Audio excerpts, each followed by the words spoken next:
La gastronomie béninoise propose toute une panoplie de couleurs et de saveurs. Des procédés de cuisson, au bonheur que ces mets procurent aux papilles, en passant par la présentation des plats, il y a de quoi intéresser un touriste en visite au Bénin.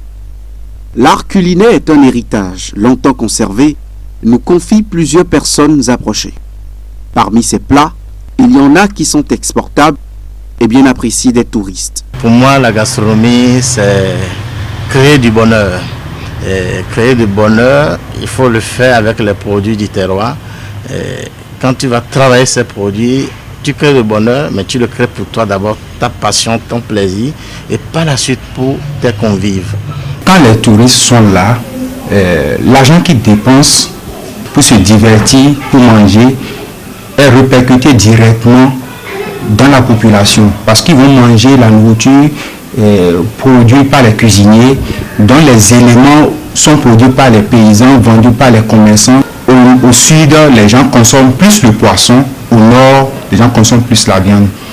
L'avantage de la gastronomie également au niveau politique, c'est la capacité de pouvoir réunir des personnalités autour d'une table, c'est la diplomatie également, c'est le développement économique qui est engendré par ces différents engouements.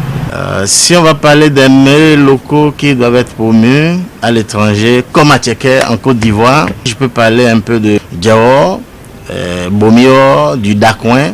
L'igname pilé, Aboulo et Wassawassa, parce que en général, à part l'igname pilé, les autres techniquement ne sont pas difficiles à faire. L'igname pilé, maintenant, on ne peut pas soulever.